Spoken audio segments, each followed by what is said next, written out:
It's time to mind your business with me, Jamillah Lodge. Tune in to find out how to mind your business with BEDC, special guest entrepreneurs, industry experts, and more. Brought to you by BEDC. Bermuda Business starts here.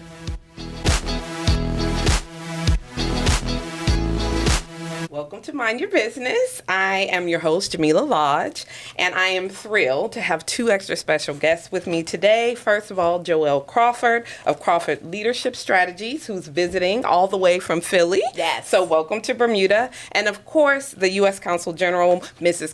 Grissette. Both of you, welcome to Mind Your Business. Thank you for having us. So we are here today because of Global Entrepreneurship Week. Yes. And so you are here participating in some of the events that we have scheduled for this week. And the U.S. Consul General's office has graciously sponsored the week and have flown you in to participate. So we want to talk a little bit about your journey and what you are going to be doing while you're here on the island. So Joyel, let's start with you. Can you just tell us a little bit about yourself?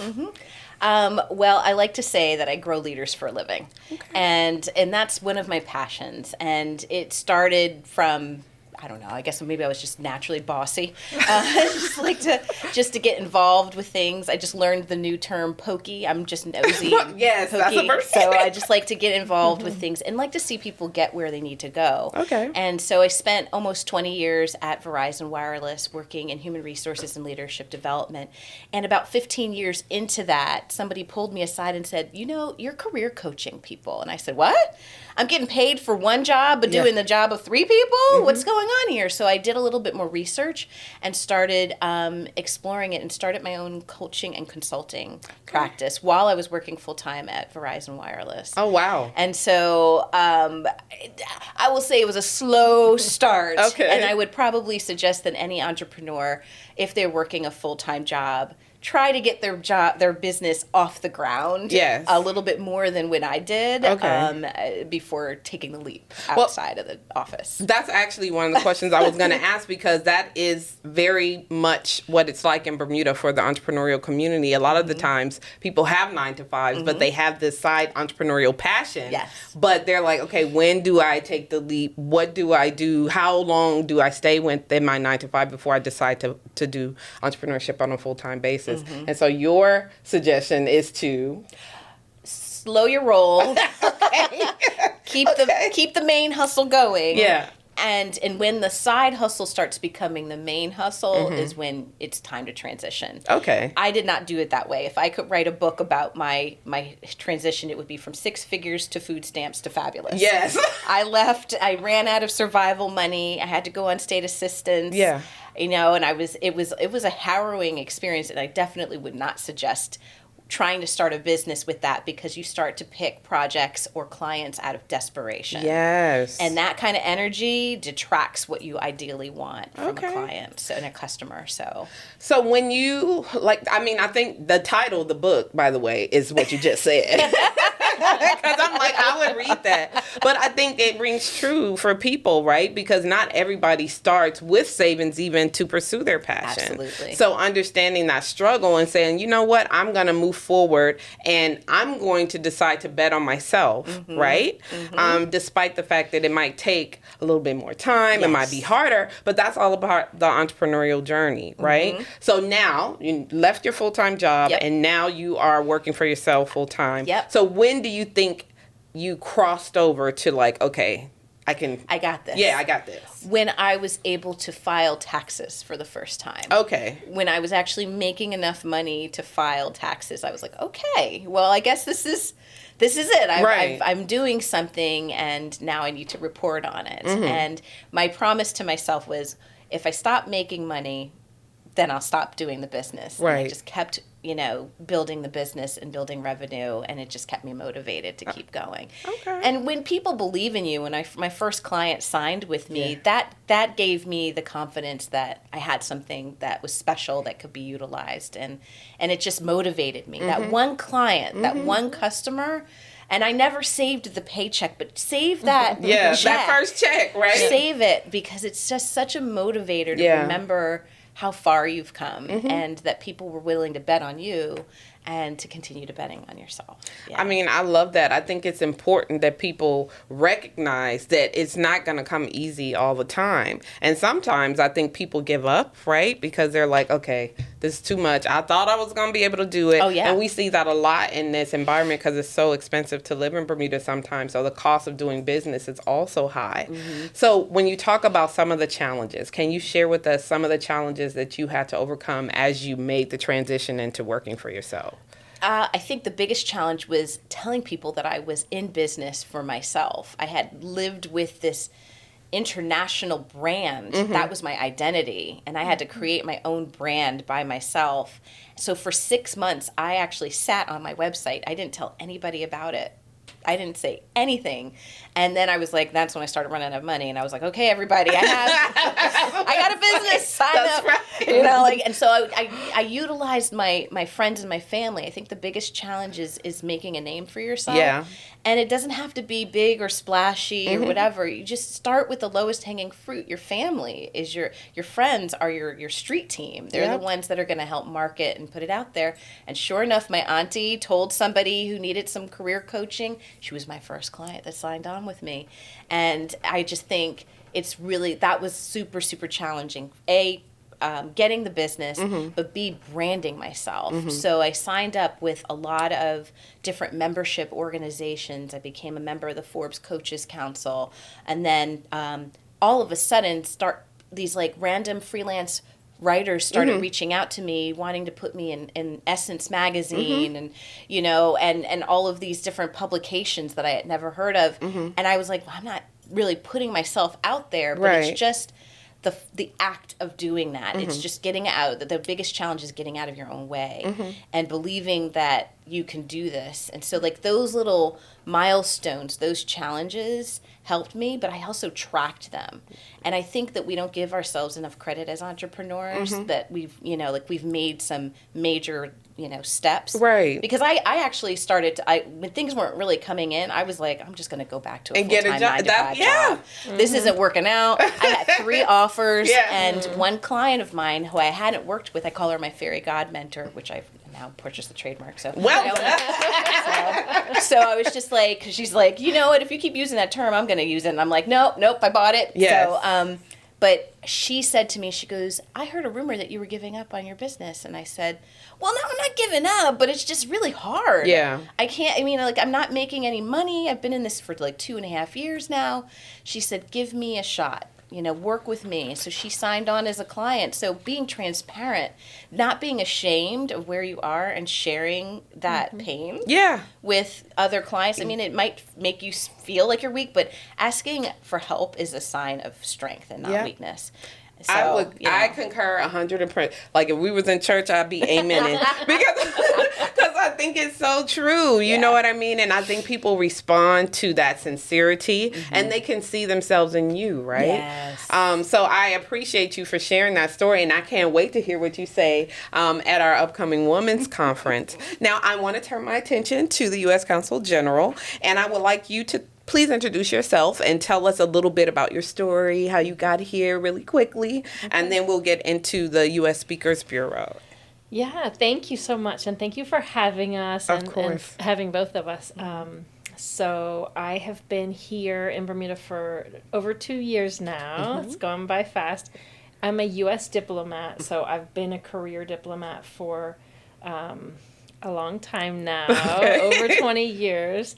And most of my professional career I've spent outside of the U.S. working at embassies and consulates around the world. Nice. In the Caribbean, in Africa, in Europe, in the Pacific area, so all over. Okay. This is a big step. This is a great job, being Consul General here in Bermuda. Bermuda and the United States obviously have such close relations and long-standing relations and very close business ties and also a lot of cultural connections. So this is a really interesting place to represent the United States because of that close connection and different from many other embassies and consulates around the world because of it. So that's kind of my little short story. I'm here with my husband and my 2 kids, and we love Bermuda. Yay, we love that you love Bermuda, and we love having you here. You've been very, I will say, participatory in this kind of entrepreneurial movement, which we appreciate. We very much value the partnership that we have with the U.S. Consul General's office, and because of that partnership, we have been able to receive the presence of such wonderful international guests like Ms. Crawford here. So can you tell us a little bit about the U.S. Department of State Speaker Program and how it's relevant? Yes. Yeah. Obviously, the United States is a big country, Yes. a diverse country with lots and lots of people.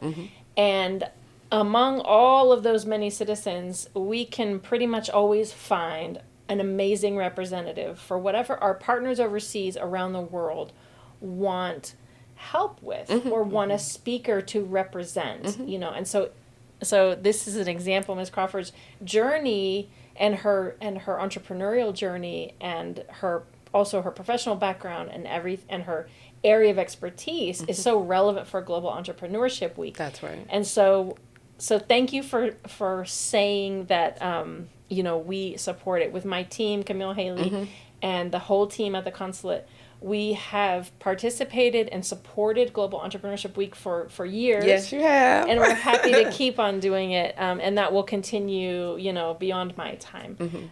We've brought speakers in the past as well with your, you know, help and collaboration. So the Speakers Bureau allows us to bring, as I said, you know, people who have a certain expertise, and it might be really anything. I mean, I've brought speakers to talk about privacy around the world, or, you know, we've had scientists or educators, or you name it, any subject, really. We can bring somebody. We have a local partner. Typically our local partner helps us to put that speaker in front of the right audience. Right, okay. And then that speaker also is not directed, an important thing to mention is they're not directed at all by the U.S. government what to say. Right. And that may seem very obvious in this context, but in some countries... That is true, yeah. They're surprised by that. They imagine that this American has come, they don't know America as well as Bermudians do. Right. You can't tell an American what to say. They're going to say, they're free, and that's part of the program is that, you know, they might speak out against a certain... You know, they might, in the whole entirety of their time in a foreign place, they might not agree with a certain aspect of the U.S. system or the U.S. government or a policy or whatever it is, and they're free to talk about that. You know, they're representing what we are as the United States and our journey. And bringing their strengths to hopefully benefit a population. Exactly. And I feel like that's exactly what it is. And so that's why we value the partnership so much, because your network is broad and it is wide. And so we only know what we know, right? Because we're based in Bermuda. But definitely through the partnership, we get introduced to speakers like Ms. Crawford, as well as some of the other speakers. I think one of the first ones that we partnered with you bringing down, it was a virtual one, was Monica Doty. That was like way before your time. Camille will remember, but that was the beginning, right? And I think it's very important for us because we want to have the expertise that may or may not be on island, but still expose our local entrepreneurs to that. And I think the partnership has allowed us to do that. So one of the other questions I wanted to ask you is about the current priorities of the U.S. Consulate in Bermuda, particularly as it relates to fostering the economic and cultural ties between the U.S. and Bermuda. Sure. So obviously, like I said, we've got a lot. Everybody knows there's a lot. You know, a lot of U.S. products are here. Yes. So there's already a very strong economic relationship. Obviously, the international business community has deep and strong ties to the U.S. insurance and reinsurance sectors and financial services. There are also companies that have significant U.S. investment that are international companies, like Bacardi, for example. Yes. You know, that's obviously a Bermudian company, but you know, deep connections and ties to the U.S. as well as other places. We also care a lot, and it's a State Department priority to foster entrepreneurship. So besides working with BDC, we've been proud to support Ignite and any other way that we can support entrepreneurship. The U.S. Commercial Service has become involved a little bit. We've introduced them, to Ignite and to others. So that's our trade promotion agency. Okay. And so they have, they're ready to offer support, for example, for a Bermudian business that is maybe outgrown production capacity in Bermuda. In Bermuda, yes, which it happens. Can happen, Yeah. right? That's a great problem to have. Yes, it is. Exactly. We like those kinds of problems. So, we have different programs that to support that problem is Select USA, which is a part of the commercial agency, our U.S. Commerce Department, that can help you figure out where's the best place to go. Okay. What kind of labor do you need? What kind of manufacturing do you need? What kind of tax structure do you prefer?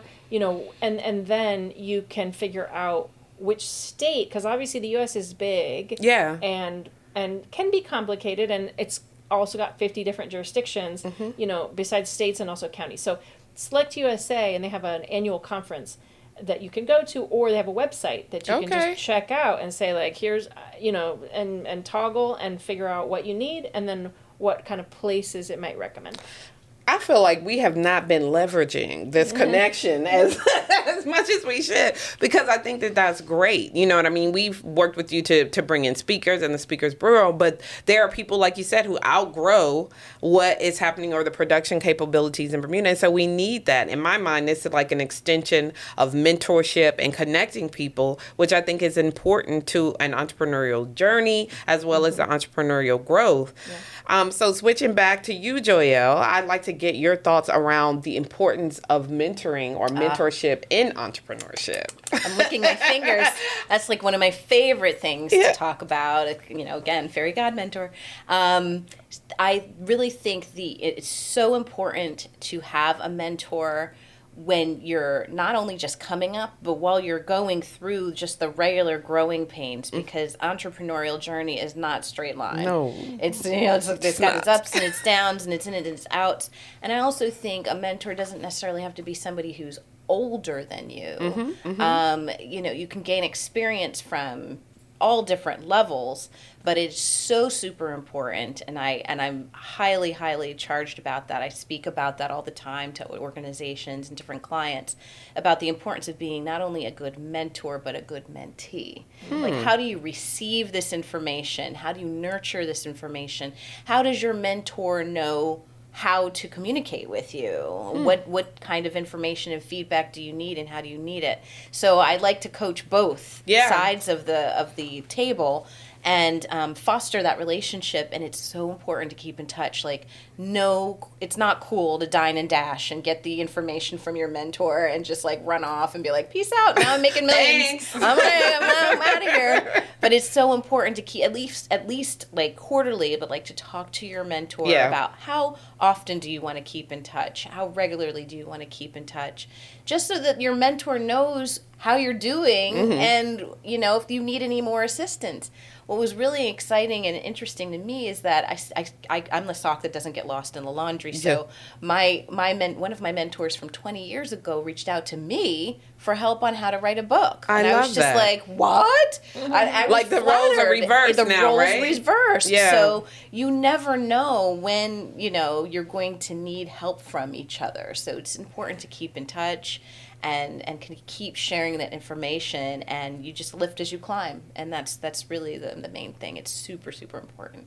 Now, CG, I would like your opinion on that, because you're not an entrepreneur, you're a diplomat, but I would imagine for you to have gotten to where you are, it would have involved some level of mentoring and establishing those relationships. What are your feelings about that? The network is so important. In my own professional journey, I started out as an intern at the Department of State, an unpaid intern. Luckily, we're moving away from unpaid internships because they're really unequal. Yeah. I was like living in a closet and eating ramen. We've been there, done that, right? But that experience got my foot in the door, and I had, some support from my parents. Yeah. But I think from the beginning, I was fortunate to have people who offered to mentor me. And also I sought out mentors.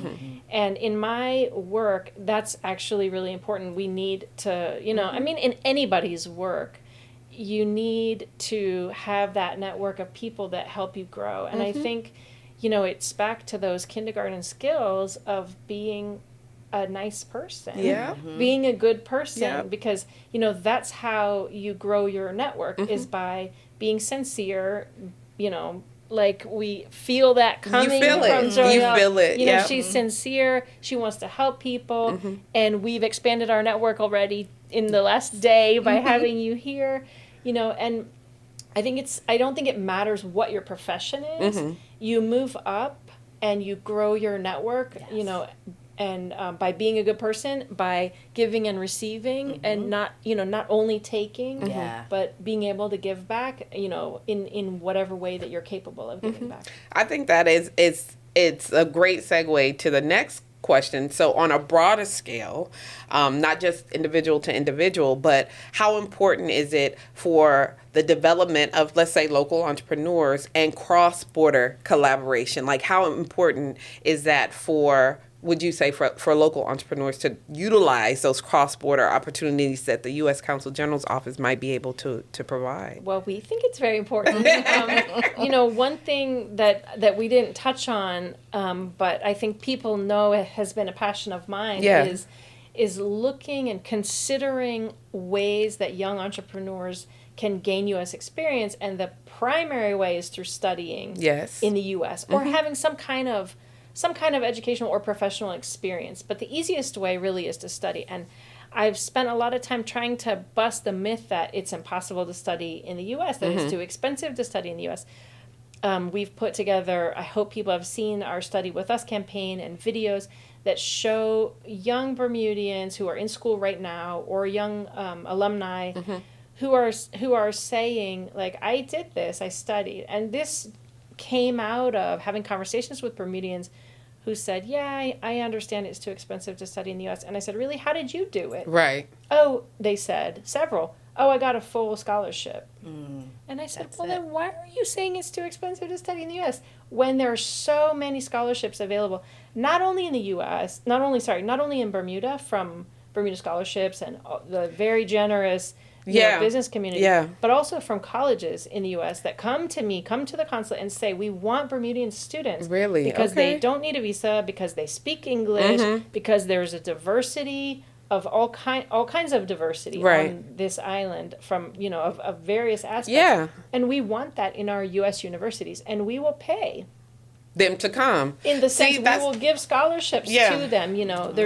I've said many times there's been a fully funded scholarship at Columbia University that this is the third year, I believe, that's not going to a Bermudian. It's been earmarked, it's been funded for Bermudians? For Bermudians only, by a Bermudian reinsurance, the Weinstein Family Scholarship. Y'all are listening, right? Because I'm thinking about moving and getting citizenship just so I can get the scholarship. I'm like, what? Wow. And so we're trying to get the word out, and this is a great chance again to say, hey, any Bermudians, Columbia's hard to get into, but if you can get in, there's one scholarship that's fully funded that's waiting for you. Wow, that's amazing. Arizona State University is on the island now through BIOS. They've merged with BIOS. We're looking at, they just granted the first scholarship, that was given. And it's the beginning of, what we hope is more substantial financial assistance for students who might want to go to ASU. But we have all kinds of schools. We last week was the Georgia State University Railway Track. Okay. That's reinsurance folks. My husband's alma mater. And brokers and others who walk from Somerset to Bailey's Bay to fundraise for Bermudians to go to Georgia State. Rihanna Lemma's there right now. We just launched a video about her last week. She got $55,000 for her journey. The last couple years, Georgia State hasn't had any Bermudians, so they have this money sitting there that nobody's taking up. So what? I'm happy to have the chance to get another venue to get the word out. To say people need to know. Yes. There's money, and when leaving you money on the table. Right. When you look at the website and that tuition cost is high, just realize that if you apply, there might be some financial assistance available to you, especially at some of these schools that really want Bermudians. Well, thank you for sharing that. And I hope you guys are listening, because we want to make sure that every time you have money allocated for a Bermudian to attend university, that it's taken full advantage of. So thank you for sharing that.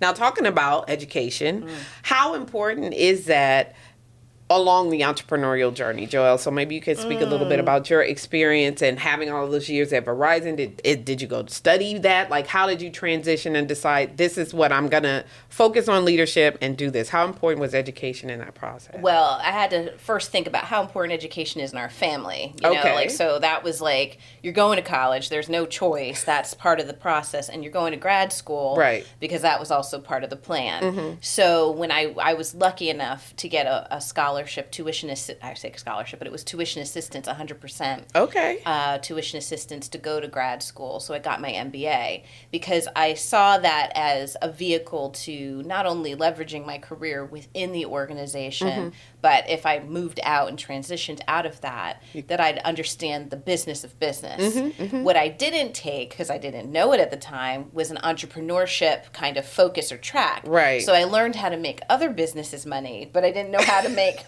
my own money. How do I apply this? That's right. So, but I tried to retool what I learned. I don't think it's necessarily, as an entrepreneur, required to get a master's degree. But, you know, as you're doing your 9 to 5 and you want to move up through the ranks and get the most out of it, and like CG was saying, you know, like, you want to get the most, you don't want to leave any money on the table. Take advantage of all of those types of programs while you can. You know, they don't need to know what your plan is and what your side hustle is, but take advantage of that, because education is power, and there are lots of really great entrepreneurial programs or tracks that you can take while you're getting your master's degree in business administration. And I think, you know, the reason that I'm passionate about a study in the U.S. is because of what Bermuda is, which is a society that's so closely connected to the United States. Correct. Yeah. So, you know, you said that you know well a Georgia State University grad, and there's a lot in the insurance and reinsurance industry here. So what I want to encourage students is to realize that at many U.S. schools, there's already a relationship with the business community. That's right. In Bermuda. And so, you know, sure, there are other great options to go, and every student, of course, is going to pick the place that's right for them. But don't discount, you know, because sometimes that U.S. experience will lead directly to a job back in Bermuda. Okay. Well, listen, you guys are dropping knowledge today. So I'm hoping that it's communicated and people receive it, because I think it's important. And of course, at BDC, our focus is on entrepreneurship, but not entrepreneurship isn't for everyone. And so if your journey is to go through and matriculate through university, et cetera, get your degree, and then work for a company, a reinsurance company, that's the case. But I firmly believe that the things that you learn when you take entrepreneurial studies or business studies can be applicable. Absolutely. No matter where. No matter what you're doing. Yeah, go ahead. Education is so important. Like, you can always self-educate too. You know, you don't have to necessarily go through a traditional track. That's right. You should always be learning. I mean, that is, I think, a huge piece of being a business person, or just a human in general, is like, you've never learned everything. That's correct. I think that's so key. And we are proud of our entrepreneurial environment in the U.S. as well. You know, because we do grow lots and lots and lots of businesses. There's lots of opportunity. And so, you know, for students who are thinking about, or people, you know, who are interested in education, you talked about it, about entrepreneurship or about having your own business, we certainly have a lot of great models to share. And we will, look, we're all for sharing and collaboration, because we know we need it. And so for me, I think the important part of establishing the relationships, like with the U.S. Consul General's office and looking for fabulous speakers like Ms. Crawford, is creating an opportunity for that information to be shared to those who may or may not be able to get off or outside of Bermuda. Right. You see what I'm saying? Because Right. even though we're saying this, like some people's circumstances, Right.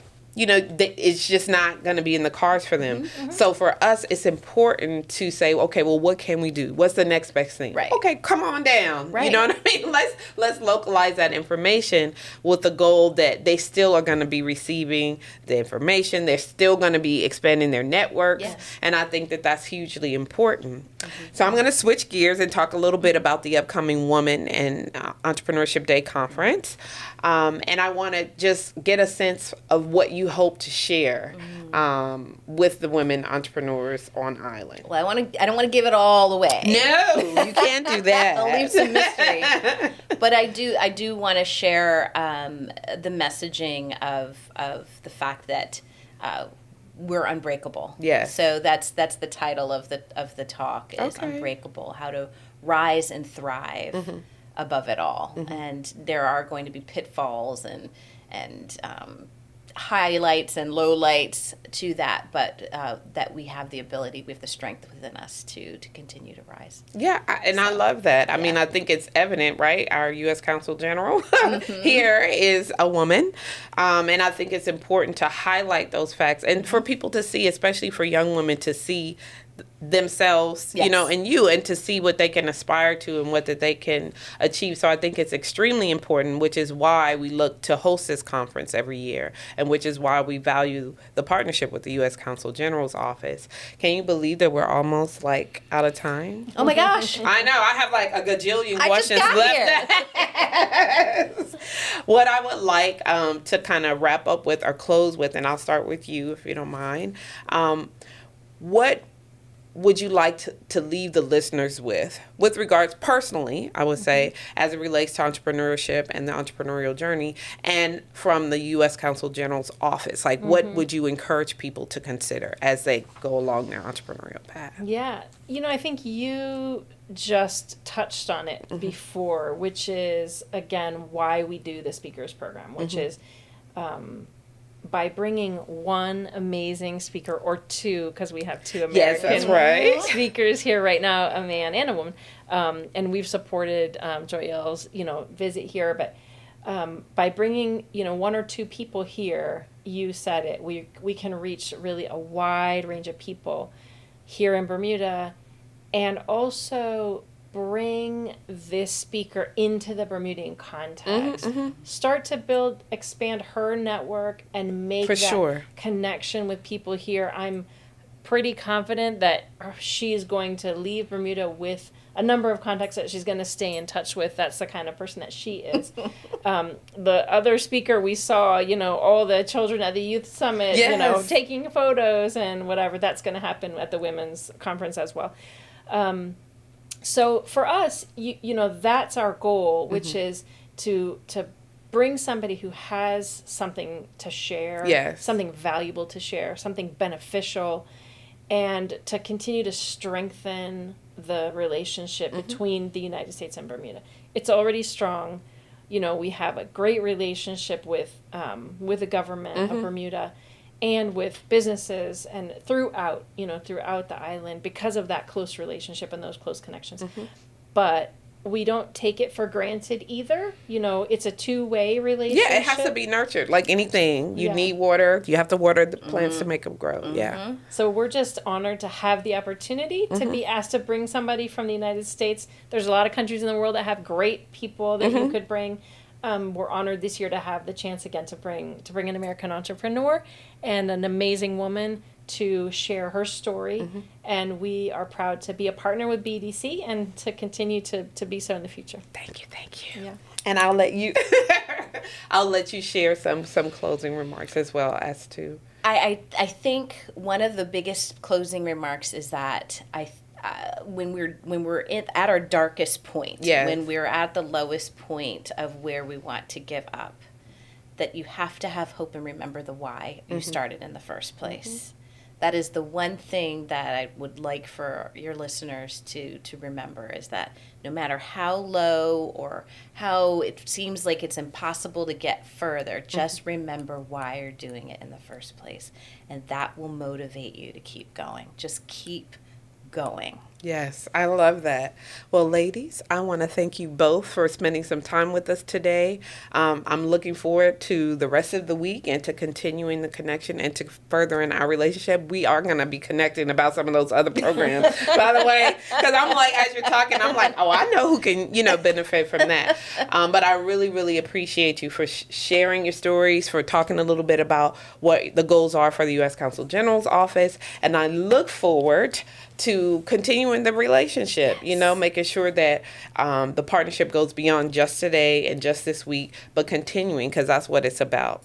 What do you think? We minded our business today? I think we minded our business. I think we minded our business. And I would just say, remember, if you don't mind your business, who will? That's right. That's right. Thanks for tuning in to Mind Your Business with me, your host, Jamillah Lodge. Tune in next week, Thursday at 4 p.m. because if you don't mind your business, who will? Mind Your Business is brought to you by BEDC. Bermuda Business starts here.